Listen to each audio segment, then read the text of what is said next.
Hello बच्चों, कैसे हैं आप? आई होप सो सब ठीक ठाक होगा। चलिए आज की बात स्टार्ट करते हैं जी। बच्चे, आज हम डिस्कस करेंगे जो अभी अभी आपका एग्जाम हुआ है, सितंबर 24 एडवांस्ड अकाउंटिंग का पेपर। और इस बार तो इंस्टीट्यूट ने एमसीक्यूज भी दिए हैं, तो पेपर डिस्कस करने का मजा ही अलग है। पर प्लीज डिस्कशन से पहले एक बात सुन लो, जिनके एग्जाम चल रहे हैं वो तो ये वीडियो बिल्कुल भी नहीं देखेंगे। मैं इसमें एमसीक्यूज का सोल्यूशन कराने वाला हूं, तो खुदा ना करे आपका कुछ गलत हो गया तो अगला पेपर देना मुश्किल हो जाएगा। सो प्लीज, जनवरी के बहुत बच्चे हैं जो पीछे पड़े हुए हैं, वो तो भी पेपर खत्म भी नहीं हुआ था तब से बोल रहे हैं सर पेपर कैसा आया है। मैंने कहा भाई खत्म तो होने दो, क्योंकि अब ये 3-3 अटेम्प्ट वाला चक्कर है ना, बच्चे बहुत बटे हुए हैं। सो प्लीज, हाथ जोड़ के विनम्र निवेदन है कि जिनके एग्जाम चल रहे हैं वो इस वीडियो को बिल्कुल भी नहीं देखेंगे। ये कमिंग अटेम्प्ट्स के बच्चों के लिए है, जैन वाले और मई वाले। ठीक है, मई वाले तो चलो भी इतना नहीं पढ़े हुए, पर जैन वाले तो सारा पढ़ के बैठे हैं, टेस्ट सीरीज चल रही है उनकी। तो चलिए सर, पहले बताइए ओवरऑल पेपर कैसा आया है। मुझे पेपर के दो पार्ट्स होते हैं, आपको पता है। एक एमसीक्यूज होते हैं और एक सब्जेक्टिव क्वेश्चंस होते हैं। सब्जेक्टिव वाला पार्ट तो आई वुड से कि इजी ही था, क्योंकि काफी सारे क्वेश्चन तो स्ट्रेट फॉरवर्ड बुक से भी आए हैं। उसमें एक होल्डिंग कंपनी AS21 और 23 का इंस्टीट्यूट ने बड़ा अच्छा क्वेश्चन पूछा है। बट जो एमसीक्यू पार्ट था वो स्टूडेंट्स को टफ लगा होगा। मैं on a very honest review है, मैं नहीं बोलूंगा इजी था इजी था इजी था इजी था। पेपर में बैठ के 30 नंबर के एमसीक्यूज 30 मिनट में करना बहुत मुश्किल था। कुछ एमसीक्यूज बहुत सीधे थे, कुछ एमसीक्यूज बहुत स्ट्रेट फॉरवर्ड थे, जो कि शायद ऐसे ही करते और आपका काम भी हो जाता। 4 एमसीक्यूज 5-6 एमसीक्यूज तो सीधे ही थे। टोटल 15 एमसीक्यूज आपको पता है आते हैं, कुछ केस सिनारियो में आते हैं, कुछ इंडिविजुअल आते हैं। 5-6 तो ऑलमोस्ट इजी थे, पर जो बाकी 10 एमसीक्यूज थे वो इतने स्ट्रेट फॉरवर्ड नहीं थे। वो केस पढ़ो कुछ और था, नीचे आंसर कुछ और ही मांगा हुआ है सवाल में।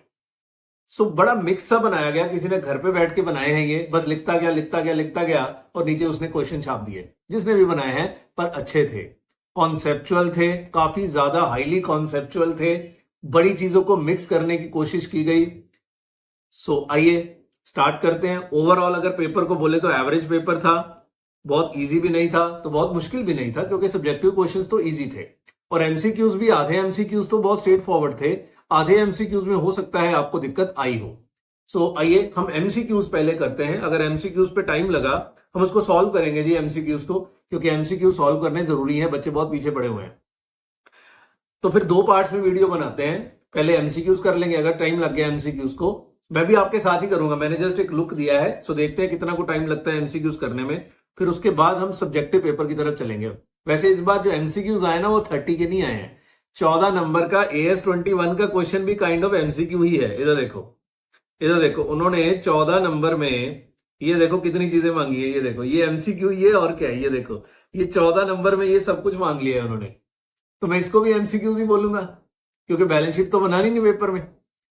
आप समझ लीजिए कि 44 मार्क्स का पेपर जो है वो एमसीक्यू की फॉर्म में आया है। ठीक है, चलिए आइए पहले एमसीक्यूज करते हैं, है ना।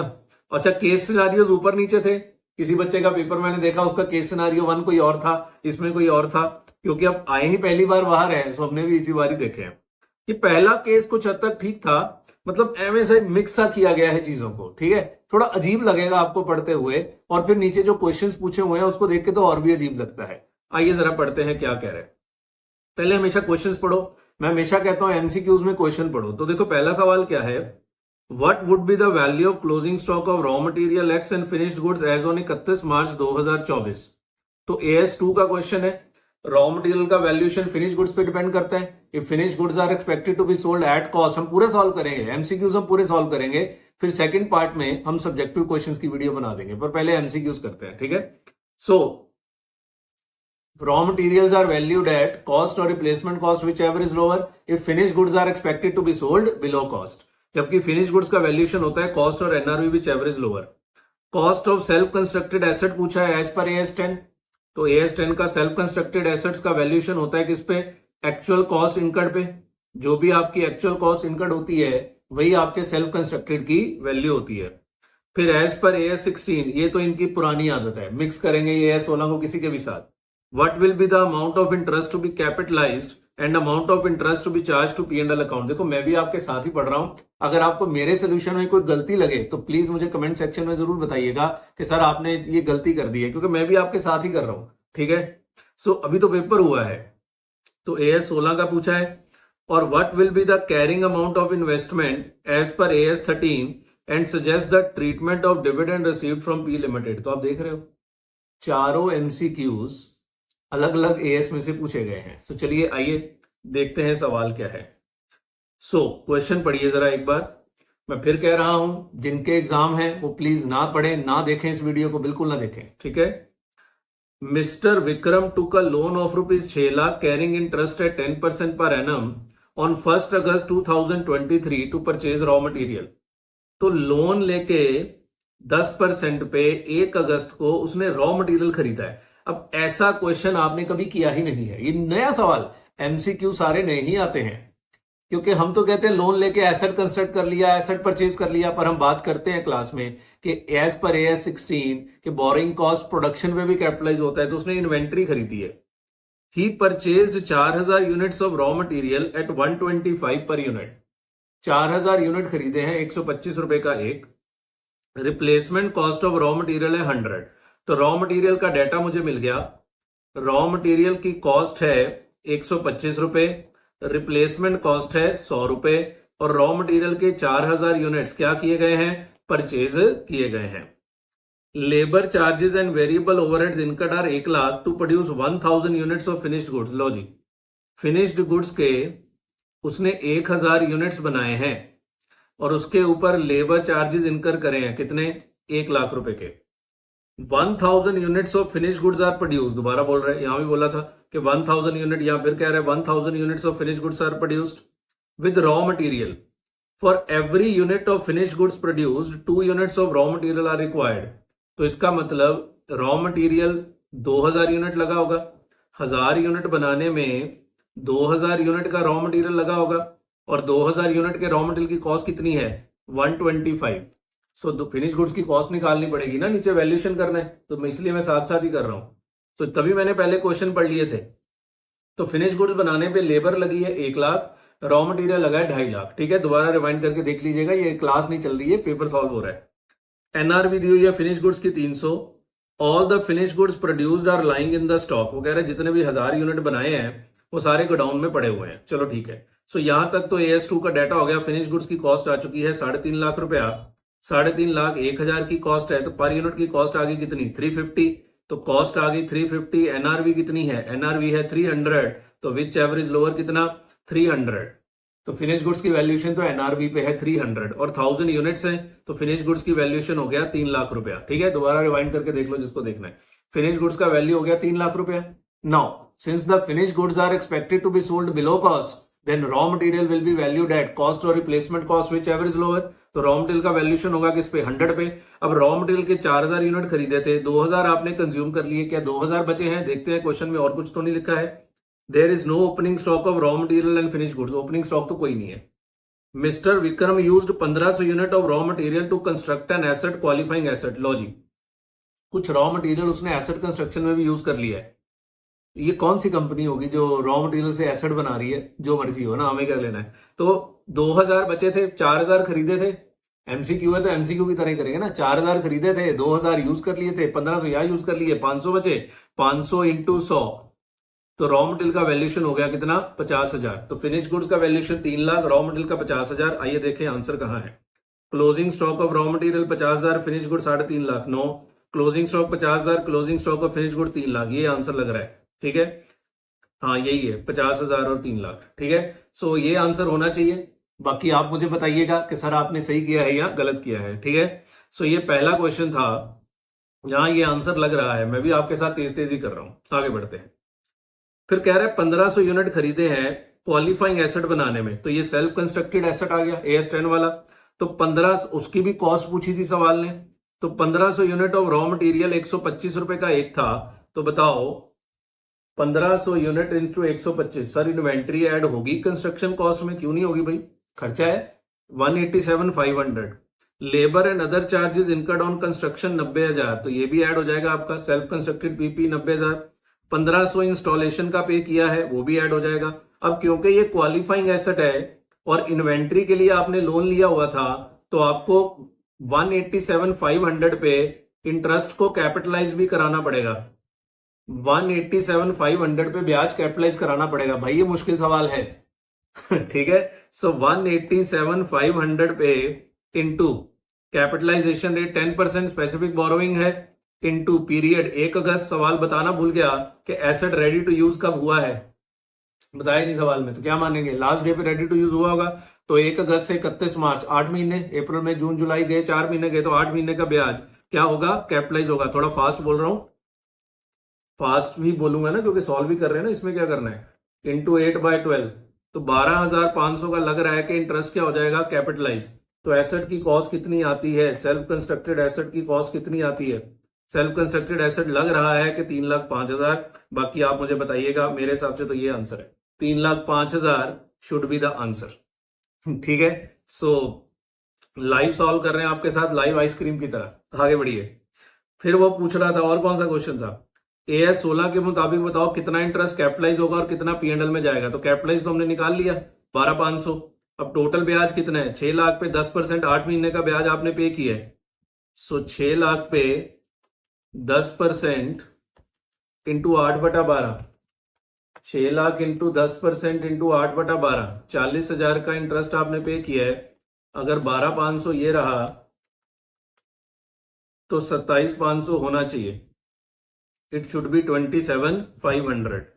तो 12,500 interest capitalise and 27,500 to be charge to P&L, ये आंसर लग रहा है। अब एक बात मान में आएगी, सर इन्वेंट्री पे इंटरेस्ट कैपिटलाइज नहीं होगा। नहीं बच्चे, inventory is not a qualifying asset. Inventory पे इंटरेस्ट तभी कैपिटलाइज होता है जब इन्वेंट्री को लंबा समय लगता है बनाने में, ठीक है ना? ऐसा कुछ नहीं लिखा है सवाल में, इसलिए इन्वेंट्री पे इंटरेस्ट कैपिटलाइज नहीं होगा। इंटरेस्ट कैपिटलाइज होगा सिर्फ जहां क्वालिफाइंग एसेट लिखा हुआ है। Inventory is not a qualifying asset, इसलिए उसका ब्याज P&L में ही जाएगा।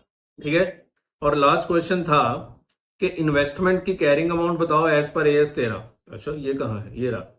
Mister Vikram use the balance of loan proceeds of 1 lakh to invest in equity shares of P limited.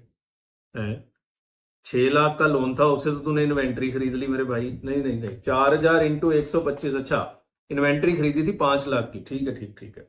1 lakh बच गया था ना, तो 1 लाख की उसने इन्वेस्टमेंट खरीद ली है। Investment is not a qualifying asset, तो इस पे भी ब्याज कैपिटलाइज नहीं होता। Balance of loan proceeds of 1 lakh to invest in equity share. He purchase 9,000 equity shares of face value of 10 each for ₹1 lakh on 25 March 24। हाँ, तो investment is valued at cost और market price which average lower. तो 1 लाख ही है, market price कोई अलग से तो दिया नहीं हुआ, 1 लाख ही है। P limited declared and paid dividend at 20% on 30 March for previous year 23-24 का डिविडेंड। ये सवाल गड़बड़ कर गया, ये इंटरिम डिविडेंड है, ये इसको प्रेजेंट कर गया फाइनल डिविडेंड की तरह। अब यहां इंस्टीट्यूट पता नहीं इंटरिम को पोस्ट मानेगा कि प्री मानेगा, क्योंकि अगर AS 21 की बात मानू तो ये प्री एक्विजिशन डिविडेंड है, पर अगर AS 13 की बात मानू तो वहां हम इंटरिम डिविडेंड को हमेशा पोस्ट एक्विजिशन डिविडेंड बोलते हैं। सो इंटरिम डिविडेंड आपको 20% फेस वैल्यू पे मिलेगा, तो 90,000 का 20% 18,000 का इंटरिम डिविडेंड। तो इंटरिम डिविडेंड में AS 13 की बात, क्योंकि AS 13 लिखा है, तो AS 13 में हम बताते हैं कि इंटरिम डिविडेंड कहां डाल दीजिए? P&L में। तो इन्वेस्टमेंट की वैल्यूएशन 1 लाख होगी और इंटरिम डिविडेंड 18,000 P&L में जाएगा। तो carrying amount of investment 1 lakh and dividend is credited to P&L account, यही वाला आंसर होना चाहिए।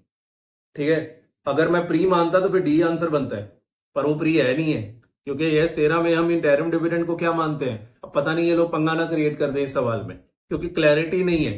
क्योंकि बच्चे प्री के लिए जिस साल आप 25 को शेयर खरीदे हैं, 30 को डिविडेंड बढ़ गया, टेक्निकली तो ये प्री एक्विजिशन ही है, क्योंकि उस पीरियड का डिविडेंड है जिसमें मेरे पास शेयर थे ही नहीं। सो क्लैरिटी नहीं है, पर है ये इंटरिम डिविडेंड, क्योंकि 23-24 का डिविडेंड अगर आप 23-24 में ही दोगे तो ये इंटरिम डिविडेंड है। सो ये पंगे वाला आंसर हो सकता है, इसमें मेरे तो नो कमेंट सी। पर मैं तो अगर जो क्लास में हम कराते हैं इंटरिम डिविडेंड को हम हमेशा पोस्ट एक्विजिशन ही मानते हैं, उस अकॉर्डिंगली हम तो हमारा बच्चा तो सी ही आंसर करके आया होगा, बाकी मुझे नहीं पता। ठीक है जी, सो ये था जी आपका पहला केस।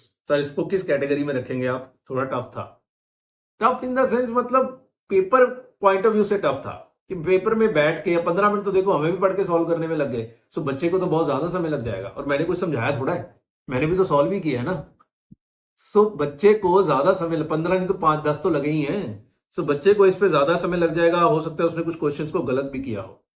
सो एक लोन है, कुछ इन्वेंट्री पे यूज हुआ, not a qualifying asset, asset पे यूज हुआ, वही इन्वेंट्री एसेट पे यूज हो गई। सवाल बनाने वाले ने देखो तो सही ना कितने ट्विस्ट एंड टर्न लिए। ठीक है, सो मेरे अनुसार ये आंसर है, बाकी आप मुझे अपने आंसर्स बताइएगा कमेंट बॉक्स में। आइए जी, केस सिनेरियो 2 देखे जरा, इसमें क्या था, पहले सवाल पढ़ते हैं। What is the amount of recognised as revenue as per AS9, तो AS9 का पूछा, रेवेन्यू कितना है, ये थ्योरी का लग रहा है। What will be the treatment of legal cost and claim for legal action commenced by Mr. Ravi Kumar? Legal cost, ये तो AS29 लग रहा है, और claim for legal action, हाँ लिखा ही हुआ है AS29। What is the treatment of insolvency of Sheetal Enterprise as on AS4? तो AS4, AS9 और AS29 का ये केस है, तीन ही क्वेश्चन है। आइए देखिए, ये तो सीधा साधा से लग रहा है। के limited sold goods of ₹22 lakh, आपको रेवेन्यू रिकॉग्निशन ढूंढना है तो साथ साथ सोचते जाइएगा। K Limited sold goods of ₹22 lakh to Mr. Ravi Kumar on 1st February 2004, but at the request of the buyer, these goods were delivered on 10th April. तो revenue कितना, 22 लाख। क्यों? Delivery is delayed at the buyers request, ये तो बहुत straight forward book का question है। Since delivery is delayed at the buyers request, आप revenue record कर सकते हैं। K Limited also sold goods 2 lakh on approval basis on 1st January to Sheetal enterprises. Approval basis के लिए दो चीजें, यहाँ तो अप्रूवल आ जाए या जितना समय आपने अप्रूवल के लिए दिया है वो टाइम एक्सपायर हो जाए, है ना। The period of approval is 3 months after which they were considered sold. अच्छा 3 महीने हैं, तो 1 जनवरी से लेकर 31 मार्च तक का ही टाइम है। बायर ने 25% गुड्स का डिसअप्रूवल भेज दिया है और 50% का अप्रूवल भेजा है टिल 31 मार्च। अब अप्रूवल मैटर नहीं करता क्योंकि 31 मार्च खत्म हो गया, तो 25% का रेवेन्यू रिकॉर्ड नहीं होगा बस। तो 2 लाख का 75% रिकॉर्ड हो जाएगा, 1.5 लाख, क्योंकि 3 महीने 31 मार्च को खत्म हो गए ना। आप ना भी अप्रूवल भेजो तो भी अप्रूवल माना जाएगा। तो मेरे अकॉर्डिंगली तो आंसर होना चाहिए 23,50,000। आइए जरा देखें, 23,50,000, दिस इज द आंसर, 23,50,000, ये मेरे अकॉर्डिंगली है। तो ये ध्यान रखना, आप मुझे अपने आंसर्स बताइए, क्योंकि ये सब्जेक्टिव क्वेश्चन नहीं है, वहां अपने पास लिबर्टी होती है इधर उधर होने की, यहाँ तो लिबर्टी नहीं है ना, जो आगे आ गया। Ravi Kumar has commenced legal action, ये के लिमिटेड की बुक्स हैं। तो रवि कुमार ने को लीगल एक्शन ले लिया है against K Limited for supply of faulty goods. The lawyer of K Limited has advised that it is not remote yet that resources may be required to settle the claim. वो कह रहा है remote chance तो नहीं है, तो this is probable obligation, possible obligation, contingent liability बनानी पड़ेगी। पर लीगल कॉस्ट की 45,000 है, सेटलमेंट अमाउंट 5 लाख है, तो 5 लाख की बनेगी कॉन्टिजेंट लायबिलिटी, 45,000 का प्रोविजन, ये भी क्वेश्चन बुक का ही है। 45,000 का प्रोविजन बनेगा और 5 लाख की कॉन्टिजेंट लाइबिलिटी बनेगी, बिल्कुल ठीक, यही आंसर है। Create a provision of 45,000 and make a disclosure of contingent liability of ₹5 lakh. ऐसा सेम क्वेश्चन किताब में भी था। किताब मतलब इंस्टीट्यूट की किताब में, मेरी किताब में, किसी भी टीचर की किताब में, सबकी किताबें सेम ही होती क्योंकि सब इंस्टीट्यूट से छापते हैं। शीतल limited, a trade receivable of K Limited suffered a heavy loss due to an earthquake that occurred on 30th March। 30 मार्च को अर्थक्वेक हो गया, तो ये एडजस्टिंग इवेंट हो गया, ईयर एंड होने से पहले हो गया ना। The loss was not covered by any policy, अप्रैल में वो बैंकरप्ट हो गया है। शीतल लिमिटेड से 75,000 लेना है, उन्होंने प्रोविजन बनाई है 5%, नहीं जी नहीं, पूरे 75,000 की प्रोविजन फॉर बैड डेट्स बनानी पड़ेगी क्योंकि वो इंसॉल्वेंट ही हो गया है, तो ये एडजस्टिंग इवेंट है। So adjusting event full provision of 75,000 should be made in the final accounts, यही आंसर लग रहा है। बाकी तो नहीं, नॉन एडजस्टिंग तो ये नहीं है और 3750 भी नहीं है, यही आंसर है। ये तो बहुत जल्दी हो गया कि 2-3 मिनट लगे हैं सिर्फ। तो सर आपको 2-3 मिनट लगे हैं ना, तो आपको 5 लग जाते, ये तो बुक के क्वेश्चन आए हैं सीधा। तो ये केस को तो मैं इजी बोलूंगा, पहला केस फिर भी थोड़ा सा टेढ़ा था, पर ये केस तो बहुत इजी था। आइए आगे बढ़ते हैं। लो जी, AS18, भाई बच्चे कहते हैं मैं ये छोड़ दूं, मैं वो छोड़ दूं, आप कुछ नहीं छोड़ सकते, इस बात को समझ लीजिए। आप कुछ नहीं छोड़ सकते, आपको सब कुछ करना पड़ेगा। एक एक AS आ रहा है पेपर में। आइए, P लिमिटेड है 60% वोटिंग राइट इन Q लिमिटेड, तो P के पास Q के 60% शेयर है। Q has 20% voting right in R limited, Q के पास R के 20% शेयर है। Also pre limited directly enjoys 14% इन R लिमिटेड, P के R में 14% शेयर है। चलो बढ़िया हो गया। आगे, R Limited is a listed company and regularly supplies goods to P Limited. The management of R Limited has not disclosed its relationship with P Limited. R Limited ने P के साथ अपना रिलेशन ही नहीं दिखाया। नहीं जी, रिलेशन है, बिल्कुल है।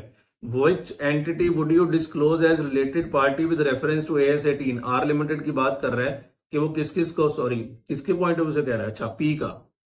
While preparing the financial statements of P Limited, which entity would you disclose as related party? दोनों ही है जी, ये सब्सिडरी है, ये एसोसिएट है, तो दोनों ही आ जाएंगे, Q limited and R limited. ये तो बहुत स्ट्रेट फॉरवर्ड क्वेश्चन था. ठीक है, ये AS19 किताब का क्वेश्चन है. एनुअल लीज रेंटल निकालने, ऑपरेटिंग लीज का क्वेश्चन है. सो ये तो बुक का क्वेश्चन था. A machinery was given on 3-year lease by a dealer to the machinery for equal annual lease rental to yield 20% profit margin on cost of machinery which is 3 lakh. तो 3 लाख पे 20% profit margin चाहिए, तो 3,60,000 हो गया. 3 साल के लिए लीज पे देना है, जबकि लाइफ 5 साल है और 5 साल की आउटपुट दी हुई है. तो आउटपुट का टोटल लगाइए, मैं समझा नहीं रहा हूं, सिर्फ करा रहा हूं. टोटल आउटपुट आती है 3 लाख यूनिट. तो पहले 3 साल की कितनी है, 1 2 3 50 और 60, 6 5 11 और 4 15 इंटू 1.5 लाख. तो ये आ गया कितना, 1,80,000 divide by 3, 60,000 is the answer. ये बुक का क्वेश्चन है भाई. ये देखो, ये तो स्ट्रेट फॉरवर्ड इंस्टीट्यूट ने 1000 बार ये पहले भी पेपर में पूछा हुआ है, बार बार पूछते रहते हैं पेपर में. ये तो देखो AS19 ऑपरेटिंग लीज का क्वेश्चन बहुत मर्तबा पहले भी पेपर में आया हुआ है. मैं दिखाई दूं एक बार. ये वाला क्वेश्चन है, सिर्फ ये वाला पार्ट पूछा है, एनुअल लीज रेंटल. ये देखो पहले भी आया हुआ, दिसंबर में स्टडी बिल का क्वेश्चन है. आइए, तो इसको मुश्किल बोलेंगे हम? No, easy. आगे आइए, देखो AS20, मतलब इतना आसान है. क्या निकालना है, weighted average number of share outstanding. ये भी इंस्टीट्यूट के स्टडी बिल का क्वेश्चन है, अब हमारी बुक में था. साल के शुरू में 1,50,000 शेयर हैं, तो 1,50,000 इंटू 12/12 प्लस 50,000 शेयर इशूड करे हैं नवंबर में, तो 50,000 इंटू नवंबर दिसंबर जनवरी फरवरी मार्च इंटू 5/12 और 32,000 शेयर का बायबैक किया है, तो बायबैक माइनस हो जाएगा 1 फरवरी को, तो 32,000 इंटू 2/12. तो आइए जी, तो ये आ गया 1.5 लाख प्लस 50,000 इंटू 5/12 20833, 32,000 इंटू 2/12 53,333,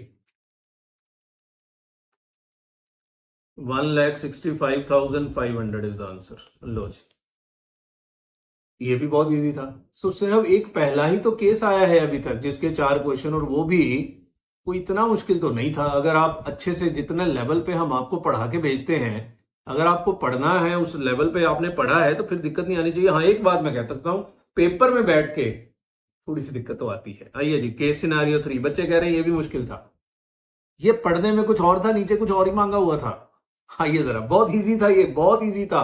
पर बात यह है कि क्या आप पढ़ते समय तो आप सोच नहीं पाए. देखो नीचे क्या मांगा है, cash flow from operating activity बताओ, CFOA. तो लग रहा है ना ऊपर कैश फ्लो का डाटा होगा, 2 बैलेंस शीट होंगे, डायरेक्ट मेथड होगा या इनडायरेक्ट मेथड होगा. ऐसा कुछ है नहीं सवाल में.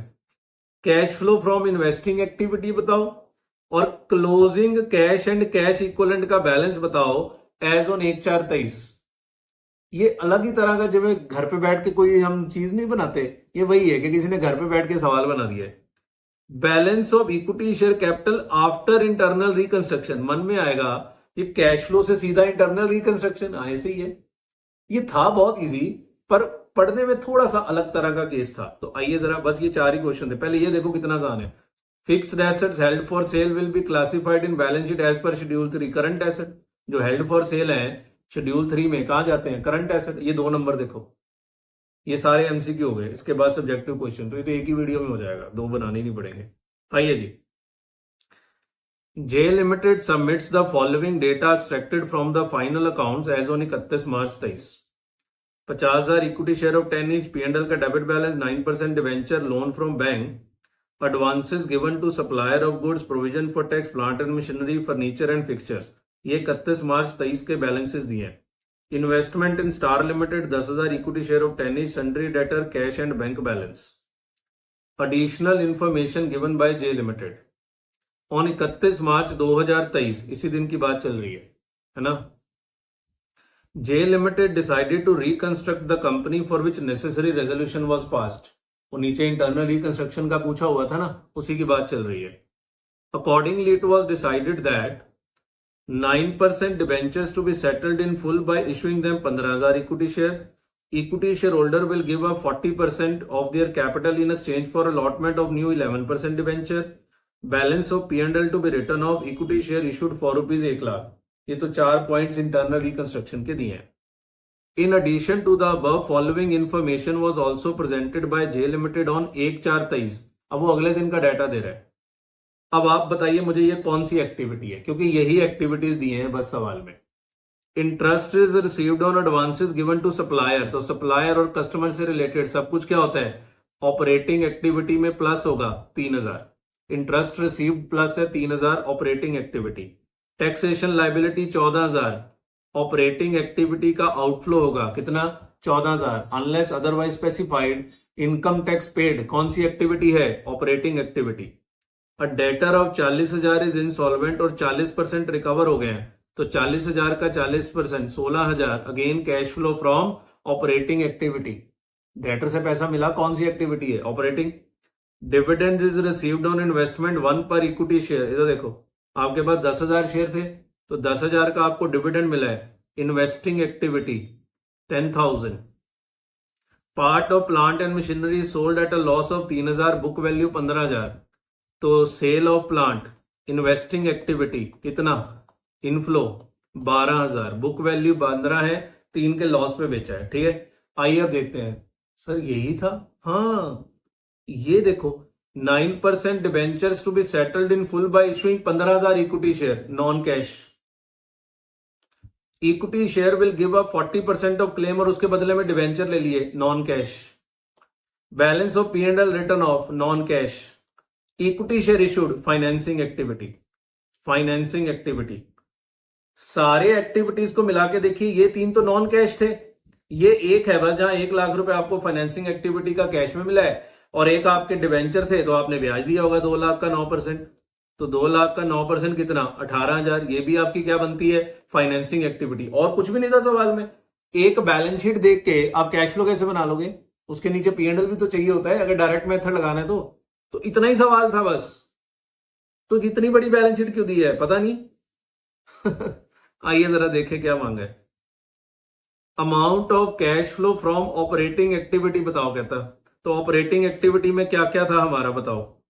एक था 3,000, एक था 16. 16 और 3 19. 19 माइनस 14 5,000 ही बन रहे. ऑपरेटिंग एक्टिविटी में और तो कुछ है नहीं सवाल में. सर वो सेल कहाँ है, सर बच्चे ये सवाल अधूरा है, आप समझा करो बात को. कहां से लाएंगे हम डेटर. ये सन्ड्री डेटर 70,000 लिखा है तो कैश रिसीव्ड फ्रॉम डेटर कितना है मुझे पता कितना है. कैसे निकालूं cash received from debtor. Debtor account बनाना पड़ेगा, उसके लिए 2 साल की बैलेंस शीट चाहिए. हाँ तो कैसे बनाऊं डेटर अकाउंट, बता दो, आप बता दो कैसे बनाऊं. तो ये क्वेश्चन इतना ही था. तो 16 प्लस 3 19 माइनस 14 5,000 आंसर लग रहा है. ये वाला आंसर लग रहा है 5,000. हाँ और क्या, और कुछ है ही नहीं सवाल में. 16 और प्लस 3 19. ये कैश रिसीव्ड फ्रॉम इंसॉल्वेंसी वाले डेटर से आया बस. और तो मुझे बाकी आप बता दीजिएगा मुझे अगर आपको कोई और आंसर नजर आ रहा है तो. Cash flow from investing activity अगर आपको कुछ और लगे मुझे जरूर बताइएगा. आइए इन्वेस्टिंग में एक तो डिविडेंड मिला है 10,000 का और एक एसेट बेचा है 12,000 का 22,000 एंड दैट्स इट. यस 22,000 ये इन्वेस्टिंग एक्टिविटी, ये है 22,000. Closing cash and cash equivalent बताओ. फाइनेंसिंग नहीं पूछा है.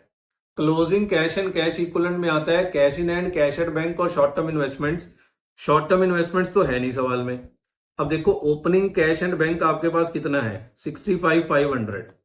अब इसमें जो जो चेंजेस हुए हैं वो आपको एडजस्ट करने पड़ेंगे. आइए ये पहले 3 तो नॉन कैश थे. 1 लाख के शेयर इशू करे हैं तो बैंक में ऐड हो गया 1 लाख. बच्चे एमसीक्यूज तो ऐसे ही करने हैं ना. बैंक में ऐड हो गया कितना 1 लाख. इंटरेस्ट मिला है 3,000 तो बैंक में ऐड हो गया 3,000. आगे टैक्सेशन लाइबिलिटी पे करी है तो बैंक से माइनस हो गया 14,000. आगे डेटर 40,000 के थे 40% रिकवर किए हैं तो 16,000 बैंक में ऐड हो गया. आगे डिविडेंड रिसीव किया है 10,000 का 10,000 बैंक में ऐड हो गया. आगे प्लांट एंड मशीनरी 12,000 का बेचा है तो 12,000 बैंक में ऐड हो गया. ये बनता है closing balance 65,500 plus 1 lakh plus 3,000 minus 14,000 plus 16,000 plus 10,000 plus 12,000 मेरे हिसाब से तो ये आ रहा है 192 500, बाकी आप बता दीजिएगा क्योंकि मैंने भी तेज तेजी किया है। अरे नहीं, ये रहा 192 500, यही लग रहा है, बाकी आप बताइए। चौथा पूछा है इक्विटी शेयर कैपिटल बताओ आफ्टर इंटरनल रिकंस्ट्रक्शन। बैलेंस बताओ इक्विटी शेयर कैपिटल का आफ्टर इंटरनल रिकंस्ट्रक्शन। वीडियो थोड़ी बड़ी होगी, कोई बात नहीं। आइए, ओपनिंग इक्विटी शेयर कैपिटल कितनी है? 5 लाख। अच्छा, डिबेंचर इंटरेस्ट पे भी तो किया है।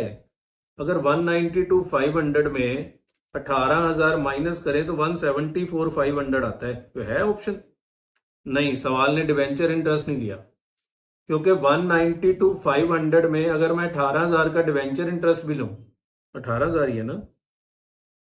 हाँ, 2 लाख का 9%। नहीं नहीं नहीं नहीं नहीं नहीं आएगा, नहीं आएगा, इंटरेस्ट नहीं आएगा, क्योंकि आंसर देखो ना किस दिन मांगा है।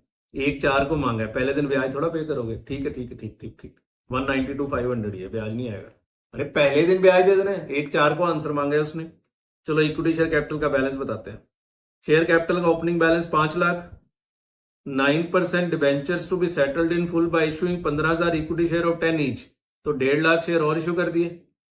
15,000 share of 10 each, 1.5 lakh issue कर दिए। इक्विटी शेयर होल्डर ने 40% ऑफ कैपिटल को छोड़ दिया और उसके बदले में 11% डिबेंचर, तो 5 लाख का 40%, 2 लाख की कैपिटल उन्होंने छोड़ दी। आगे, और इक्विटी शेयर 1 लाख के और भी इशू किए गए। लो जी, ये आता है बैलेंस। सो 5 lakh plus 1.5 lakh minus 2 lakh plus 1 lakh, 5.5 lakh equity share का बैलेंस लग रहा है। ये लग रहा है 5.5 लाख।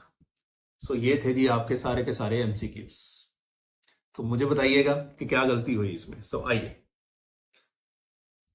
ठीक थे ना, बहुत मुश्किल कहेंगे, कुछ सीधे बहुत ही आसान थे, कुछ थोड़े टेढ़े थे, ठीक है ना। फर्स्ट केस और थर्ड केस में हो सकता है कैश फ्लो निकालने में तो गलती हो गई हो, क्योंकि बच्चा तो ढूंढता रहेगा कैश फ्लो कैलकुलेट कैसे करने। आइए बच्चे, subjective part is somewhat easy, इसमें मुझे सिर्फ एक आधा क्वेश्चन ही डिस्कस करना है।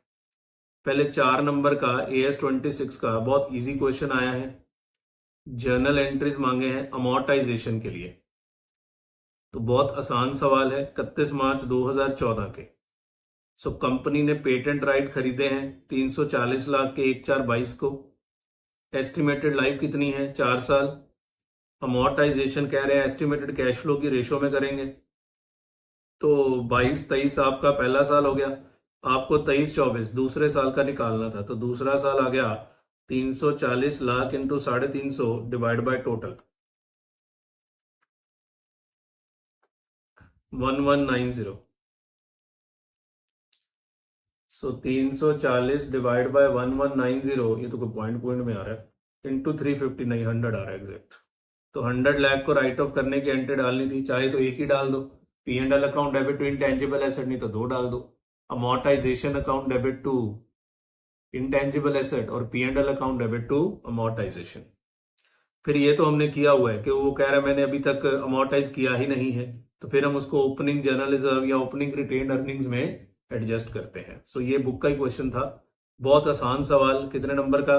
4 नंबर का, कंपलसरी क्वेश्चन, क्योंकि आपको पता है ज्यादातर पेपर आजकल कंपलसरी में ही आता है ना। ये देखो AS 15, जब मैंने AS 15 पढ़ाया था मैंने बच्चों को बोला था यही क्वेश्चन है, यही बार बार आता है पेपर में।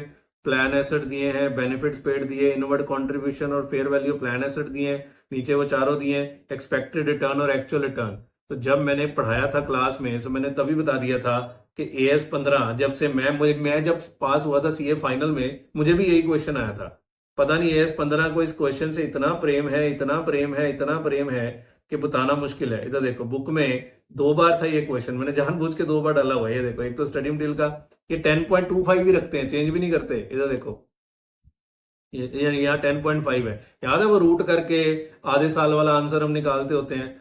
तो ये पुराने क्वेश्चन है, इसको सॉल्व करके क्या ही करेंगे। ये भी सवाल सेम है और सिमिलर मैंने एक और भी डाला, मैंने जानबूझ के इसको 2 बार डाला हुआ है ताकि ये देखो 10.25 वाला। सो सिमिलर क्वेश्चन क्लास में कराया हुआ है, तो इसलिए इसको कोई सॉल्व करने की जरूरत नहीं है। Fair value plan assets opening दिए हैं, benefits paid out middle of the year पे दिए हैं। नहीं, बेनिफिट्स पेड आउट की डेट इस बार चेंज कर दी है सवाल ने, ये थोड़ी सी इन्होंने परेशानी वाला काम कर दिया है। हमने आपको 3 केस कराए थे, यहां पे ये गड़बड़ करा दी है आपका।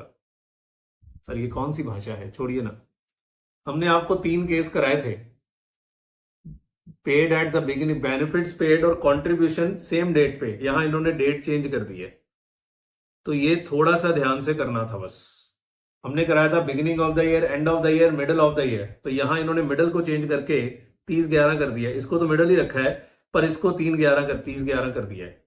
तो ये अगर किसी ने ध्यान से पढ़ा होगा तो रेट कैलकुलेशन, उसको इंटरेस्ट इज कंपाउंडेड एनुअली है, तो इफेक्टिव रेट 2 बार निकालना था।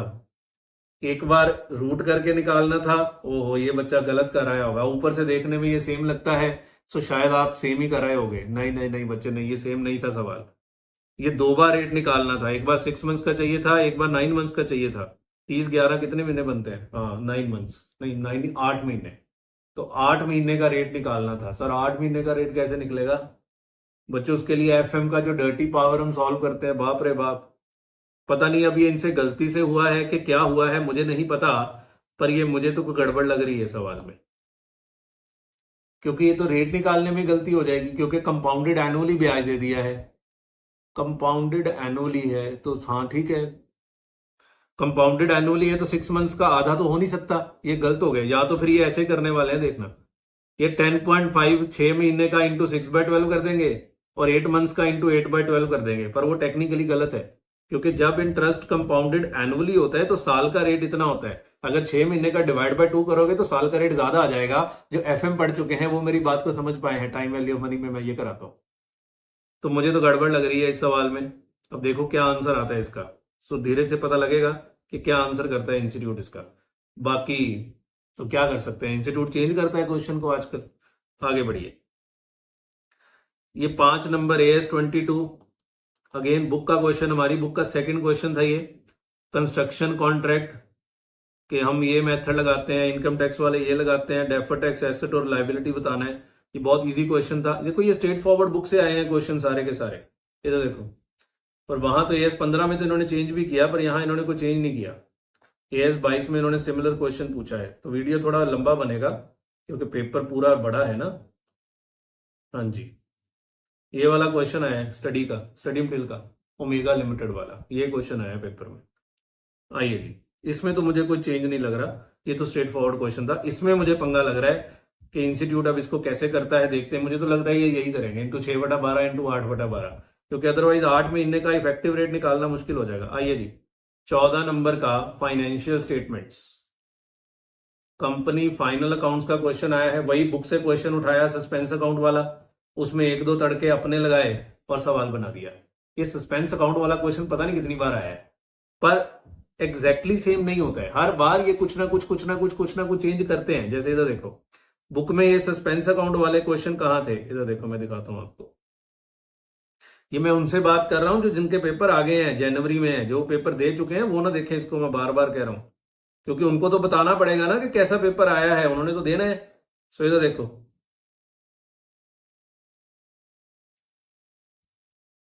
ये देखो से एक ये रहा सस्पेंस अकाउंट, एक बार और डाला था मैंने यही से, क्योंकि ये पेपर में 2-3 बार आ गया है क्वेश्चन।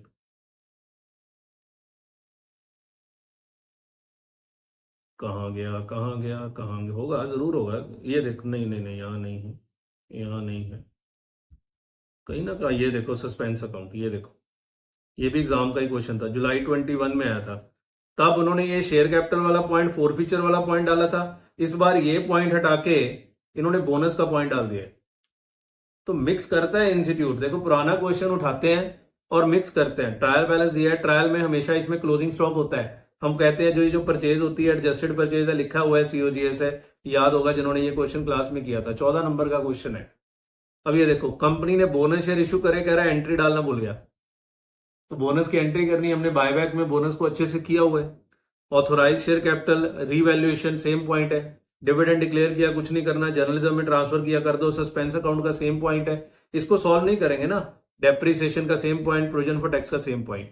सो कुछ भी नहीं है, बुक का ही क्वेश्चन उठाया, रादर ये आसान कर दिया। बोनस शेयर का एक पॉइंट ऐड कर दिया, तो बोनस शेयर में क्या ही दिक्कत है, reserve and surplus to equity share capital ही करना है। जर्नलिज्म से बोनस दे दो, उसमें क्या है, या सिक्योरिटीज प्रीमियम से भी दे सकते हैं।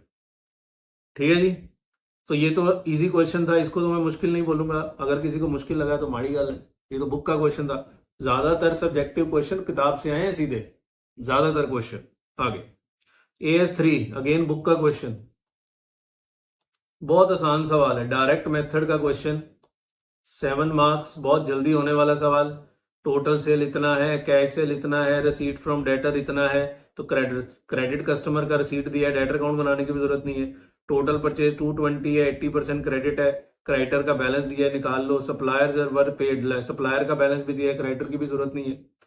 फिर वेजेस इतने हैं, फुली पेड प्रेफरेंस, ये तो बुक में कितने ही क्वेश्चन है इस तरह के, कितने ही क्वेश्चन है, एक आधा पॉइंट नया ऐड कर दिया होगा लास्ट में। ये देखो, ये अभी भी ये डिविडेंड डिस्ट्रीब्यूशन टैक्स देखो ये दे देते हैं, तभी ना मैंने कैश फ्लो से ये हटाया नहीं हुआ डिविडेंड डिस्ट्रीब्यूशन टैक्स, क्योंकि मुझे लगता है कि ये लोग कहीं ना कहीं डिविडेंड डिस्ट्रीब्यूशन टैक्स से इनका बड़ा प्रेम है।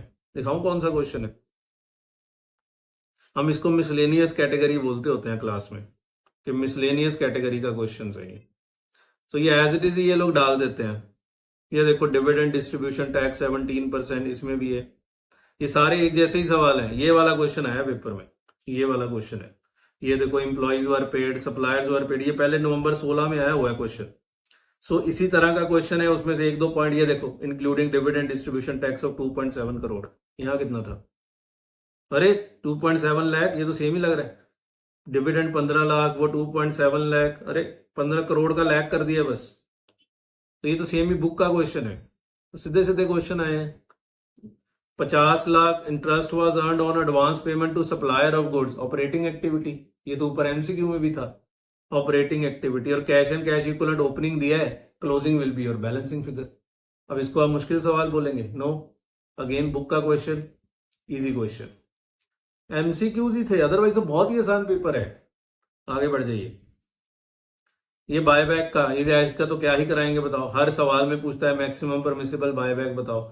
ऐसे कितने क्वेश्चन किए हैं आपने, कितने क्वेश्चन किए हैं बताओ, कि आपको ये फ्री रिजर्व लेने होते हैं बस, और लोन फंड्स को लेना है, 3 कंडीशन चेक करनी है। तो बायबैक का स्ट्रेट फॉरवर्ड क्वेश्चन है 7 मार्क्स का।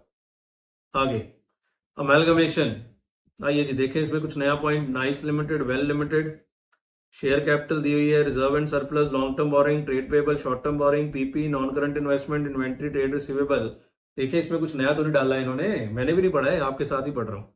जैसे वो AS 15 में मैंने देखा है कि एक नया पॉइंट था, 9% preference share, 10% preference share, long term borrowing, okay, कितनी बड़ी बैलेंस शीट है। Details of trade receivable, trade payable. Nice Limited absorbed the business of Well on the following term: for every 5 equity share held by equity shareholder of Well, 3 equity share of Nice। चलो PC तो दी हुई है equity share holder की, preference share की नीचे दी होगी। 10% debenture holder were to be allotted such 9% debenture same amount of interest. 50 question में ये सेम पॉइंट था।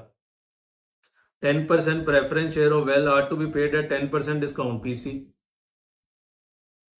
Bank agree to waive off loan of 270,000। अरे अरे अरे अरे अरे अरे अरे, ये क्या किया इसने, ये तो इंटरनल रिकंस्ट्रक्शन का पॉइंट है, ऊपर कहीं लॉस तो नहीं है कंपनी का। वेल लिमिटेड के 270 लाख का बैंक ने लोन वेव किया है, कंपनी का कहीं लॉस तो नहीं था? अरे हाँ, इधर देखो वेल लिमिटेड का लॉस था, ये देखो 7350। आपको पता है ये क्वेश्चन मैंने आपको कराया हुआ है, इधर देखो। और जब मैंने कराया था ना, मैंने इसको स्पेशली बहुत ज्यादा इंपॉर्टेंट मार्क कराया था कि ये आ जाएगा पेपर में, और वो आ गया। ये देखो, तो उन्होंने वहां से ये पॉइंट उठा के डाला है। क्वेश्चन तो ये ऑफ कोर्स कोई और है, ये लोग मिक्स करते हैं क्वेश्चंस को। ये तो देखो, ये स्टडी मटेरियल का ही क्वेश्चन है, मेरा नहीं है। स्टडी मटेरियल में था ये क्वेश्चन, और मैंने ये देखो मैंने स्पेशली लिखवाया था इंटरनल प्लस अमेलगमेशन मिक्स। और ये देखो, bank agree to waive off the loan of 60,000 of B limited, study का क्वेश्चन है। ये कैपिटल रिकंस्ट्रक्शन की एंट्री है। अब मुझे नहीं पता कितनों को याद आया पेपर में, ये कैपिटल रिकंस्ट्रक्शन की एंट्री डाल दी उसने बीच में, तो हाँ तो हमने करी हुई थी ये। आगे एक्सपेंसेस ऑफ लिक्विडेशन ओके है, इन्वेंट्रीज टेकन ओवर है 10% मोर देन बुक वैल्यू, बाकी सब तो ठीक ही है, बाकी सब तो ओके है, taken over at book value. बस एक ही एंट्री का ध्यान रखना था बस, और इससे लॉस को राइट ऑफ करना था बस। ऐसे ही है बच्चे, वो दो क्वेश्चंस को मिक्स करते हैं, ठीक है। सो ये क्वेश्चन इजी था जिसको चैप्टर अच्छे से आता है, पर ये तो बैलेंस शीट ही बहुत बड़ी, बच्चा तो पागल हो गया होगा। 1 2 3 4 पेज का क्वेश्चन, बाप रे बाप, 14 नंबर। आइए एक और 14 नंबर, AS21 और AS23 को मिक्स किया, इसको मैं क्वेश्चन को डिस्कस करूंगा। I love that question. मेहनत करी है इस सवाल पे किसी ने, पर सवाल बहुत इजी था, एमसीक्यू टाइप सवाल था। हमें पता है AS 21 में कंसोलिडेशन होता है, AS 23 में कंसोलिडेशन नहीं होता, तो सवाल कैसे बनाया उसने देखना। 1 फरवरी 2004 को best limited acquired 80% equity shares of cool limited for 14,80,000।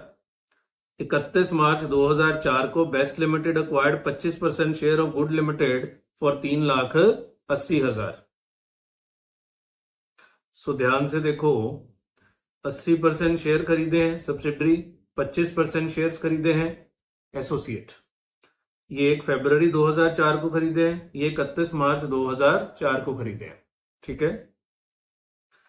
The following are the, याद है हमने क्लास में आपको दोनों के मिक्स क्वेश्चन कराए भी थे। इधर देखो, जब मैंने आपको AS 23 कराया था तो मैंने दोनों के मिक्स क्वेश्चन कराए थे। हालांकि यहां तो बैलेंस शीट मांगी भी नहीं है, इसलिए मैं इसको मिक्स क्वेश्चन नहीं बोल सकता, पर ऐसा नहीं है कि हमने आपको इस तरह के क्वेश्चन नहीं कराए थे। ये देखो, ये देखो, ये वाला क्वेश्चन मैंने आपको करा के भेजा था, H limited, S limited, A limited, है ना। और मैंने एक आधा तो अभी कटवाया भी था, सोच रहा हूँ अगली बार वो भी करवा दूं। जैसे ये बहुत बड़ा क्वेश्चन मैंने दिया हुआ था, इस बार मैंने कटवा दिया था, सोच रहा हूँ अगली बार करवा दूं। ऐसे क्वेश्चन आने शुरू हो गए पेपर में। आइए, 31 मार्च 2004 की बैलेंस शीट दी हुई है। ओके, तो बच्चे गुड लिमिटेड में तो शेयर उसने लास्ट में ही खरीदे हैं, 31 मार्च 2004 को ही खरीदे हैं, तो सारा प्री एक्विजिशन प्रॉफिट ही है। Equity share, security premium, debenture, journal reserve, P&L, investments दिए हैं। अब ये इन्वेस्टमेंट्स हैं, ध्यान रखना, 17.5 लाख। चेक करें, बेस्ट लिमिटेड ने 80% शेयर खरीदे, 1480 और 380, तो 14,80,000 प्लस 3,80,000, ये तो 18,60,000 बन रहा है। पर यहाँ पे ये 17.5 लाख है, तो ये कोई पंगा है, ये कोई पंगा है। उसने फिर एंट्री डाली इसकी, पता नहीं क्या चक्कर है, ये तो ज्यादा बन रहा है। तो देखेंगे, आगे बढ़ते हैं। Trade payable including bills payable, current assets, PPE, sales and other income. ये देखो कैसा सवाल है, बीच में P&L के आइटम भी आ गए हैं। Wages and salaries, production expenses. The P&L of cool limited showed a credit balance of 30,000 on 1/4/23। तो cool limited I think subsidiary है। यस, कूल के आपने 80% शेयर खरीदे हैं, इसके आपने 25%, तो इसका ओपनिंग P&L का बैलेंस दिया हुआ है 1/4/23 का। General reserve balance is brought forward from the previous year, सारा कह रहा है पिछले साल का ही बैलेंस है। On 31 March 4, all bills payable in Cool Limited balance sheet were acceptances in favour of Best Limited. However, on that date, Best Limited held only 3 lakh of acceptance, rest having been endorsed. Contra. Best Limited purchased goods costing rupees 5 lakh from Cool on 1st January 23 at a price of 6.5 lakh. Entire goods remain unsold with Best Limited. Unrealized profit. तो Contra और unrealised profit सारा cool limited के साथ ही है। Good luck के साथ तो कुछ है ही नहीं, गुड लक था ना, गुड के साथ तो कुछ है ही नहीं। Best is preparing consolidated financial statement. अब देखो वो कह रहा है ये 9 आइटम्स बताओ। सबसे पहले कहता है ट्रेड पेबल बताओ कंसोलिडेटेड। अब इधर देखो, ट्रेड पेबल कितने, सर सॉल्व करोगे, थोड़ा सा कर देते हैं। 380, ये देखो इंक्लूडिंग बिल्स पेबल ना, प्लस 410, इसका तो कंसोलिडेशन होना नहीं, एम ही दिया हुआ है। 380 प्लस 410 माइनस, इसमें से कॉन्ट्रा कटेगा। आइए, ये भी MCQ ही है। All the bills payable in Cool Limited balance sheet were accepted in favor of Best। तो वो कह रहा है कूल की बैलेंस शीट में जो बिल्स पेबल हैं, देखो कितने हैं कूल की बैलेंस शीट में बिल्स पेबल, ये रहे 4,10,000, वो accepted in favour of best है, तो बेस्ट की बैलेंस शीट में वो होने चाहिए थे 410, पर यहाँ 380 दिख रहे हैं, तो उसने कुछ इंडोर्स किए हैं। हाउएवर बेस्ट ने 3 lakh of these acceptances in hand है और बाकी इंडोर्स कर दिए, तो कॉन्ट्रा कितना होगा, 3 लाख। जितने इन हैंड होते हैं वही कॉन्ट्रा होता है, ठीक है ना। सो 4,10,000, 3,80,000 थे ना, 4,10,000 थे ना, हाँ 4,10,000 थे, तो 3 लाख इन हैंड है, बाकी उसने इंडोर्स कर दिए हैं। चलो छोड़ो, आपको तो कॉन्ट्रा ही करना है, आप 3 लाख का कॉन्ट्रा करो, वेले करो, ठीक है, क्योंकि जो बाहर इंडोर्स हो गए वो तो है नहीं। करंट एसेट्स बताओ, कहता कंसोलिडेटेड, तो कंसोलिडेटेड करंट एसेट 965 प्लस 560, इसमें से भी कॉन्ट्रा होगा। 965 प्लस 560 माइनस BR का contra minus unrealised profit, unrealised profit, Best Limited purchase goods costing 5 lakh from Cool on 1 January 2023 at a price of 6.5 lakh और entire goods remain unsold with Best Limited. तो 1.5 लाख रुपया सीधा ही है, 1.5 लाख रुपए का अनरियलाइज्ड प्रॉफिट। यही है ना, 5 लाख की चीज 6.5 लाख की खरीदी है, यस यही है। 1 जून 2023 प्री पीरियड में खरीदी है, पर उससे कोई फर्क नहीं पड़ता। माइनॉरिटी इंटरेस्ट बताओ, अब इसके लिए तो बच्चे वर्किंग नोट बनाने पड़ेंगे ये आप खुद बना लीजिए। गुडविल और कैपिटल रिजर्व बताओ, ये मैं करा दूंगा सॉल्व बाद में। ऑन एक्विजिशन ऑफ कूल और गुडविल और कैपिटल रिजर्व, इसके लिए तो आपको एओपी वगैरह बनाने पड़ेंगे। P&L अकाउंट बताओ, कंसोलिडेटेड P&L का बैलेंस बताओ, जर्नल रिजर्व का बैलेंस बताओ, revenue from operation, cost of material purchased और कंज्यूम्ड। अब देखो रेवेन्यू फ्रॉम ऑपरेशन में तो कोई पॉइंट ही नहीं है, सेल्स एंड अदर इनकम को लेना है बस, इन दोनों का, इसका तो लेना नहीं, और उसमें कोई कॉन्ट्रा भी नहीं है। रेवेन्यू फ्रॉम, हाँ ये कॉन्ट्रा आएगा। Best Limited purchase goods costing 5 lakh, 6.5 lakh रुपए का कॉन्ट्रा होगा रेवेन्यू फ्रॉम ऑपरेशंस में। रॉ मटेरियल कंज्यूम्ड में एक का परचेज होगा तो इसमें भी कॉन्ट्रा होगा, जो भी परचेज है 5 लाख की, और उसमें 1.5 लाख रुपए का, याद है हम अलग से एडजस्ट करते होते हैं क्या, वो तो स्टॉक में एडजस्ट करते होते हैं। सो ये उसने मिक्स क्वेश्चन बना लिया, इसमें सीपीएल के पॉइंट्स भी आ गए और सीबीएस के पॉइंट्स भी आ गए। इसको मैं अलग से सॉल्व करवा दूंगा, नहीं तो वीडियो बहुत बड़ा हो जाएगा, ठीक है। सो ये पूरा सॉल्व करना पड़ेगा जी क्वेश्चन, एक ही सवाल में उसने AS21 AS23 दोनों के पॉइंट्स पूछ लिए। आगे 6 से 4 नंबर इधर और, ये क्वेश्चन इजी था, ये इंटरनल इन्वेस्टमेंट अकाउंट बनाना है। अगेन AS13 आ गया। 1/4/23 को 25,000 शेयर है, बुक वैल्यू 25 है, डायरेक्टर ने बोनस शेयर डिक्लेयर कर दिए, राइट शेयर डिक्लेयर कर दिए, 1/4 राइट भी, तो नॉर्मल सही सवाल है। तो 4 नंबर का इन्वेस्टमेंट अकाउंट बनाना है। और थ्योरी आ गई, कॉस्ट ऑफ इन्वेंट्री में कुछ आइटम्स एक्सक्लूड होते हैं, याद है, that does not help in bringing the inventory to present condition and location at general administration expenses, selling overhead, interest, unless inventory is a qualifying asset, abnormal losses, storage cost, ये सब चीजें cost का part नहीं होती।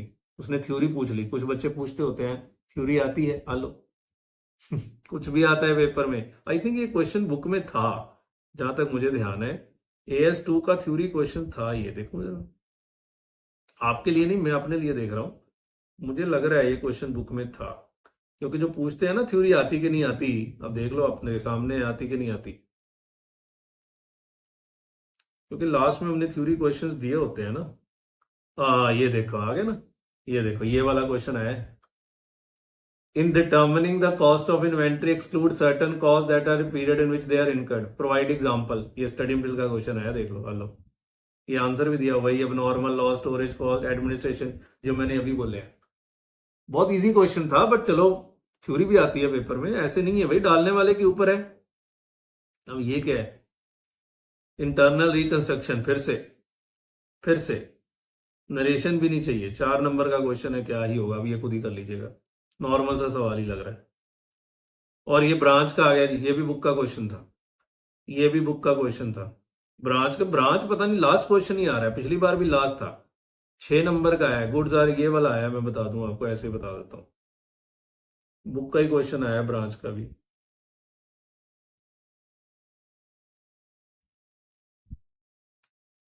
सो branch को इतना weightage नहीं मिल रहा है न्यू कोर्स में, अभी तक तो नहीं मिला है, बड़ा क्वेश्चन नहीं आया ब्रांच से अभी तक, दोनों बार छोटे ही क्वेश्चन आए, लास्ट टाइम भी छोटा ही था, इस बार भी छोटा ही क्वेश्चन आया है।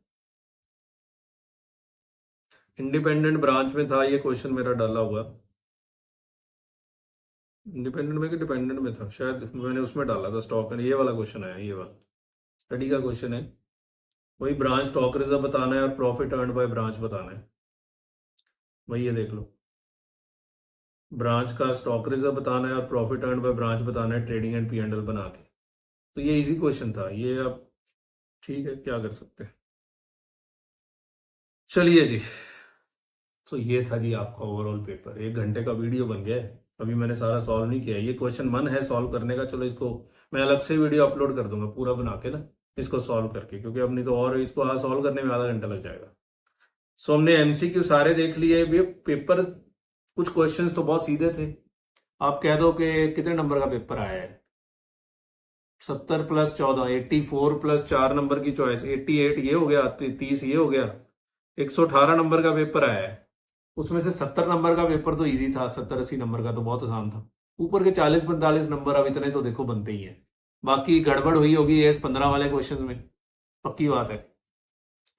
किसी को अमेलगमेशन में वो लोन वेवर वाला पॉइंट ना पता लगा हो, हालांकि वो क्लास में किया हुआ था, पर ऐसा नहीं होता ना, इंडिविजुअल पॉइंट पता नहीं लगता पेपर में। किसको याद आया है मुझे बताइएगा, किसको नहीं पता लगा या किसको पता लगा, ठीक है ना। पेपर के बाद बताइएगा, अभी नहीं, पहले अपना पेपर दे लो, अपने एग्जाम्स के बाद बताइएगा। होल्डिंग वाले क्वेश्चन में तो कोई इतनी दिक्कत नहीं होनी चाहिए थी, स्ट्रेट फॉरवर्ड ही क्वेश्चन था, रादर इजी था, बैलेंस शीट भी नहीं बनानी थी, वर्किंग नोट्स मांग लिए थे क्वेश्चन में। तो फिर से सेम पैटर्न है, 14 नंबर का फाइनेंशियल स्टेटमेंट्स, 14 नंबर का अमेलगमेशन, 14 नंबर का होल्डिंग 42, 7 नंबर का कैश फ्लो 49, 7 नंबर का बाय बैक। तो मैं नहीं बोलता हूँ चैप्टर बुक से ही ज्यादा पेपर आता है, आधा आधा आता है, आधा चैप्टर बुक से आया। एएस प्रिडोमिनेंटली सारे केस स्टडीज में एएस एएस एएस, और क्वेश्चन ज्यादा चैप्टर बुक से आए। ठीक है जी, चलिए जी। सो आप बताइएगा पेपर्स के बाद कि आपका पेपर कैसा हुआ। मिलते हैं नेक्स्ट वीडियो में, फिर बहुत बहुत धन्यवाद।